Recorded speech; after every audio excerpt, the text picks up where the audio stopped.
Welcome back to Red Bull LAN Orlando Day 2, where we have an interview with HasuObs, who just played 7 games in a row using the same opening. I know that you have a lot of tournaments coming up, and you've been trying to branch away from that 3-gate robo style, doing I would say a very unusual build. There's not really many other players who use this one. How do you feel about the build after you've gotten the chance to play around with it? The first 2 games against Hasu have been okay, I think. I think I could have won both, but Antigua, I was running out of force fields, maybe 1 or 2 more sentries, so he couldn't work up. Would have helped. The second map was really close, and I won it. I think he screwed up a little bit because he splitted his army. Yeah. And then I played Parting. He just played really, really good, and I screwed up in the early game, like losing the initial Zealot or Stalker. And then it's really hard to defend the upcoming attack. The same happened against Naniwa, actually.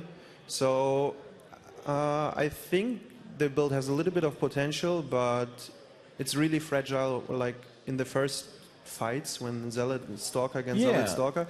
If you lose 1 or 2 units there, you might die straight away. That's what I noticed. And besides that, well, you're blind, so proxy gates are obviously a threat. Well, I actually want to ask for a moment. I mean, the first 2 Zealots and the Stalker that you got out, let's talk about that game against Parting, where Parting went for a pretty standard 3 Stalker opening on Cloud Kingdom. You got close to his base. You were continuing to do this little micro battle. Do you feel that maybe you have to wait for that 4th Stalker to come out? Yeah, I'm pretty sure I should have waited for that, and maybe I was too close to his base. If I run there, maybe it's just 1 Stalker to check if he expanded really quickly or not. Sending the Zealots there is probably not a good idea because they're going to get kited by Stalkers. So when I lost those units, I couldn't really defend his blink attack. I think with 4 more units, or let's say 3 more units, there's definitely a chance because I have blink as well when he's close to my base. So yeah, I think I should be just moving to my Excel Naga tower, maybe to his, just to poke a little bit, but not really taking a fight. The same happened against Naniwa and Shakuras when I took the fight in the middle with the Zealots and the Stalkers. And he microed it a little bit better, so his unit survived, mine not. Yeah. And then, yeah, I'm just going to die straight away if I don't keep those units alive. Yeah, that's it, I think. Well, I'm curious about the defense against some sort of early pressure right after the warp gates end up finishing. I saw, we talked about this a little bit in the chat, where you were getting 2 sentries in a lot of the early game, and we were chatting about how maybe even getting no sentries or 1 sentry would be a potential there. I mean, do you think that, obviously the biggest concern is that if someone goes for an ultra-fast warp gate, they're going to have units at your base by 5:45, and unless you have that sentry, you can't defend. But do you think it would be possible to push back with those initial 4 units? I think so. If they don't get up the ramp, like when they're 4-gate and they don't get up the ramp, like if the sentry is in time, then I obviously can warp in another one, so the 4-gate is delayed. And then with blink, I should have an advantage. The thing is, on Cloud Kingdom, when Naniwa 4-gated me, the sentry took like 5 more seconds to pop out. Yeah. So he walked up the ramp and then he was able to warp in on the high ground. Because my warp gate was just about to finish when he was at my ramp. So if the sentry is a little bit quicker, maybe if I chrono boosted, there might be the chance to defend it. I think it was a pretty fast 4-gate, like spending most of the chrono boosts on the warp gate. So I don't know. I think sometimes you can play this strategy, but if the opponent knows about it, and if you do small mistakes in the early game, then it's going to be really tough. And I figured out that like Parting doesn't scout as well. So I don't get the advantage by like not scouting and having a bit more minerals. Yeah. That was pretty interesting, and I got a lot of replays right now to analyze.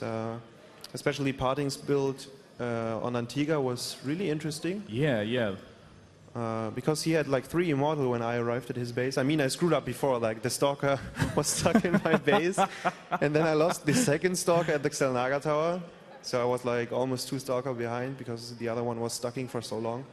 And that hurts if the build is up to a certain timing. Yeah. So I have 2 more questions I want to follow up with.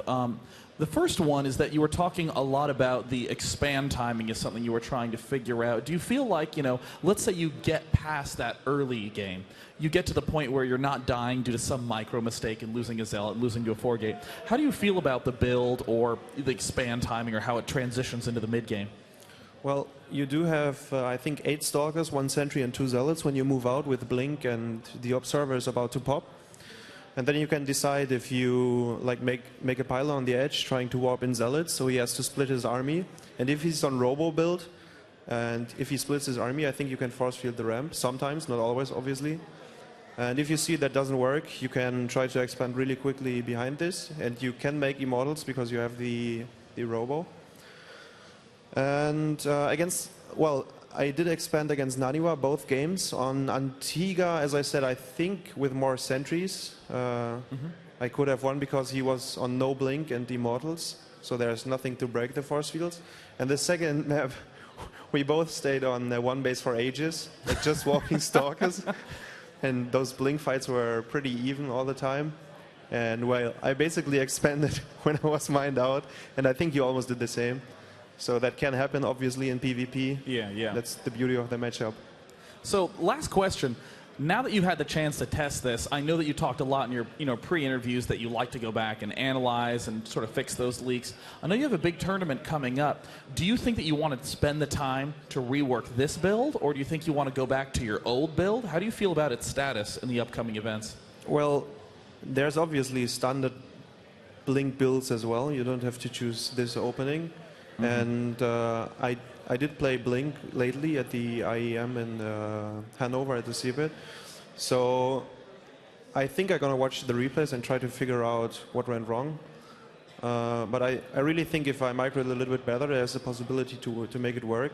But on the other hand, sometimes I felt, okay, I have this build in mind, and I try to make it work, but it's just not working.